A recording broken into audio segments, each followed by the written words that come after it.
Kyle, difficult question for me to Mhm. frame, but I'll say it this way.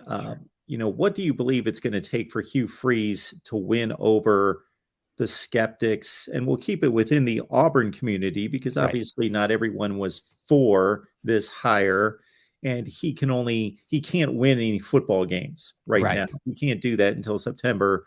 What are going to be those indicators that you think he's off to a good start beyond the recruiting numbers that we see in Mhm. play right now?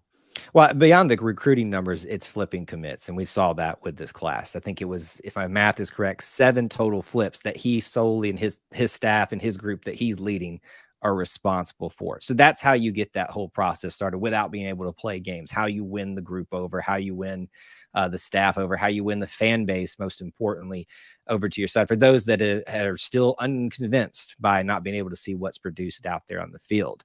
I sound like a broken record, but really it's as simple as filling the needs that have been there at offensive line.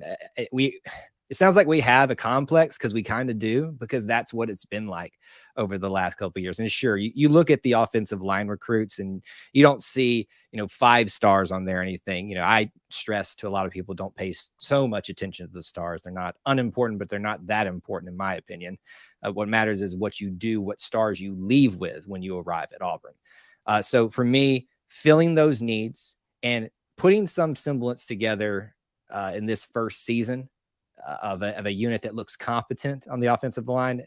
If you can show development in that area on and off the field, keeping guys on the team, all that kind of stuff, I think it's going to make headway of convincing some skeptics, so to speak, that this is the guy for the job. So far, I've seen nothing but box after box be checked. And at some point, if you're someone that is against the Hugh Freeze hire, you just kind of have to ask yourself, will I ever be for it? Because all he's done is had an inviting personality. His slogan that he said is "come and see," not so much of the Brian Harsin just wait and watch, type of thing. He's just saying, we are here for you, the family. We need you, the family. We need you, the recruits. Come and be part of this. Come and see what this whole thing is about. So to me, he's already checking those boxes that he needs to on and off the recruiting trail. Unless my mind is jumping a year somewhere, this would be the first time since the year prior to a run to the BCS championship game in 2013 that Auburn has not played in a postseason bowl game. And that worked out okay once Gus Malzahn hit campus and came within a few seconds of winning a national championship. So quick turnarounds in college football have been done before. And now with the transfer portal, the opportunity is even more immediate. Right. Yeah. Anyway, you look at that transfer portal, some of those quick transitions can happen with quarterbacks, right? And that's a big question on Auburn's fans right now in terms of National Signing Day. What they're asking is, what are we going to do about quarterback? We signed one quarterback today, Hank Brown, not on a lot of people's radar, was going to go to Liberty to be with Hugh Freeze. Effectively comes in to be the most direct competition to Robbie Ashford currently right now.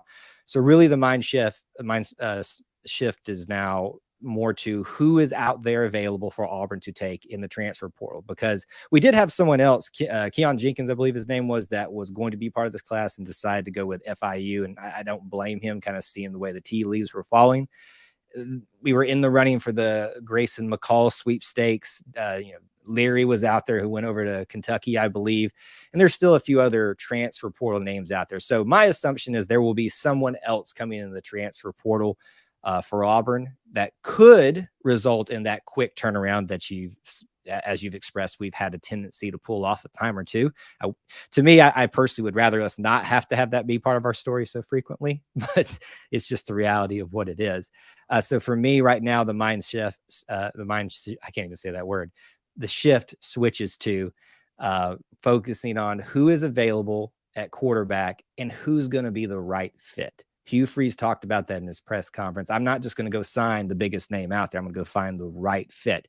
And who knows, the right fit may already be here in Robbie Ashford, or in Brown, who just signed today, or in Holden Gerner, who's a freshman that's been part of the team this year. But that's really where our mind we shift to at this point, is focusing on who is available in the transfer portal at quarterback.